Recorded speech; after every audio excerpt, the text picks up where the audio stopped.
2001 ou 2002, vous expliquez comment promouvoir son film à Cannes. Et là, cette année, vous avez tourné un nouveau film, Occupy Cannes.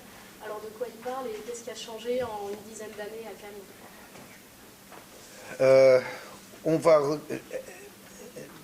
Je suis pas sûr.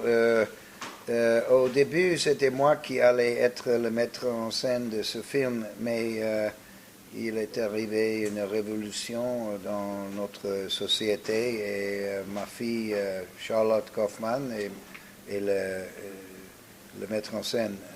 C'est elle qui m'a jeté. Oui, c'était comme Shakespeare, comme King Lear. Vous connaissez la pièce King Lear? King Lear, le roi très vieux, et il y avait trois filles, et les filles ont tué presque. Alors, je ne sais pas exactement le résultat de Occupy Cannes, mais quant à moi, Cannes est encore plus fasciste que jamais. Le festival, pas la ville, mais le festival, quant à moi.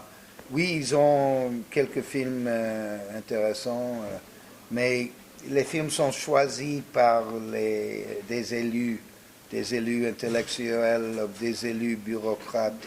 Mais ce film qui a gagné le prix d'or, le Palme d'Or, c'était trop tard pour ça.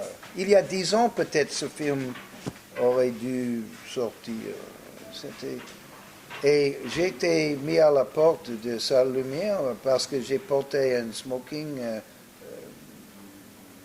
pas noir. C'était stupide, c'est fasciste. C'était le film de Cohen. Comment il s'appelle? Eli? Non. C'était un des Cohen Brothers. Et il est fan de Troma. Mais ma femme et moi, j'ai des billets. Et je portais exactement le même smoking que je porte toujours à Cannes. Et c'est rouge, mais c'est un rouge presque brun. C'est un peu comme ça. Mais c'est discret. C'est pas comme Las Vegas. Et il y a six ces policiers privés de festival. Ils m'ont serré le bras et allez-vous-en. Ma femme est entrée, elle a vu le film. Et alors, mon impression, c'est que le festival devient de plus en plus, pour les élus, pour les grandes corporations, pour Chopard. Chopard est plus important pour le Festival de Cannes que les films. Les films auraient dû être les bijoux, mais ce sont les diamants, les bijoux. Et quand vous regardez la télévision, il y a les reportages de Cannes, c'est les bijoux, c'est les complètes des femmes. Il y a très peu au sujet des films, et les films qui sont là, c'est Gatsby, Great Gatsby. On n'a pas besoin de festival pour rendre le public au courant de Great Gatsby. On a n'importe où les grands panneaux, les réclames, télévision, Leonardo DiCaprio, 24/7. On n'a pas besoin de Cannes pour montrer au public que ce film existe. Et malheureusement, alors, je crois que ce film va montrer que Cannes est beaucoup plus contre l'art indépendant. Justement, dans ce contexte, qu'est-ce que vous pensez de l'évolution du cinéma de genre aujourd'hui? Évolution du cinéma de genre? Le genre des B-movies. Je crois que c'est meilleur que jamais. Je crois que c'est toujours évolué et il y a ce qui est formidable, c'est que les technologies a démocratisé le tournage. N'importe qui peut tourner un film. Comme j'ai dit, Father's Day, ça a joué dans beaucoup de théâtres, des cinémas aux États-Unis.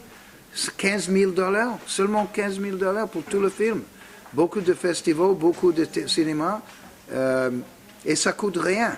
Mais ce qui est dommage, c'est que la méthode d'arriver au public est dans les âges moyens.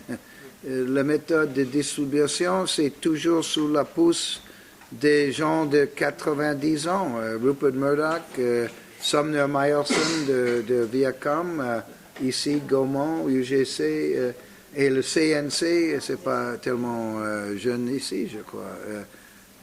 Ça c'est triste. Les manières de distribuer les films n'est pas si évolué que les méthodes de tourner des films, et c'est triste. Et ça, c'est un peu le thème de ma fille, Charlotte. Elle est beaucoup plus positive que moi. Je suis beaucoup plus amer, et elle est plus positive, plus gentille.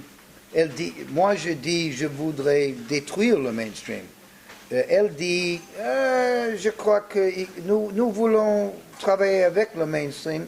Nous n'haïssons pas le mainstream, mais nous croyons que le mainstream a trop de puissance. Alors je crois que ce nouveau film va être beaucoup plus intelligent avec ma fille comme metteur en scène.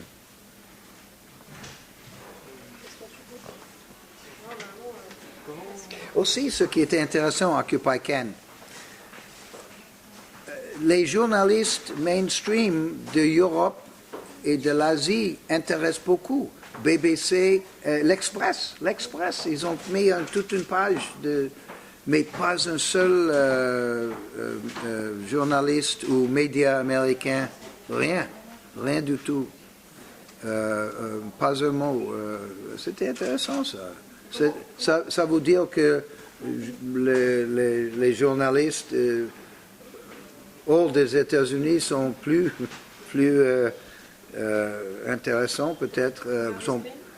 Peut-être, oui, je crois qu'ils ont plus de courage, peut-être que les journalistes américains ou peut-être les journalistes américains qui sont paresseux. Ce qui était aussi intéressant, c'est que pas un mot au sujet de Return de Nukem High.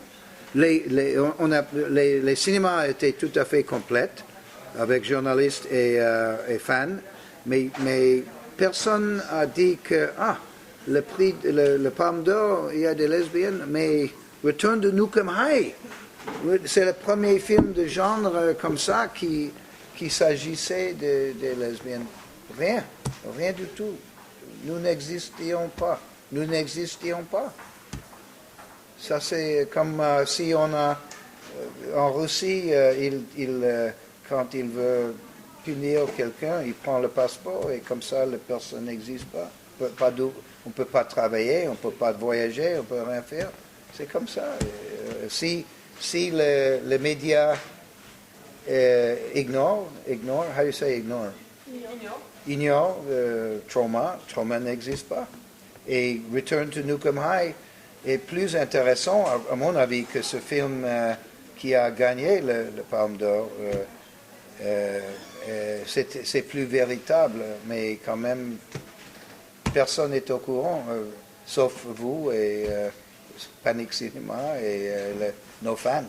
C'est aussi une provocation, quelque part, de dire que Trauma existe depuis 40 ans, alors que les grands médias ne se sont jamais intéressés à vous, mais que vous existez quand même, alors qu'il y a d'autres studios plus médiatisés, plus mainstream, qui aujourd'hui n'existent plus.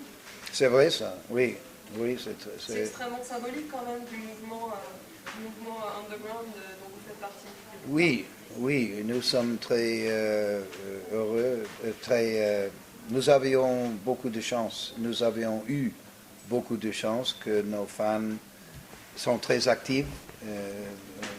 Notre plus fort utile, c'est bouche à l'oreille. Parce que nous avons tourné des films Poultrygeist comme ça. Au début, rien.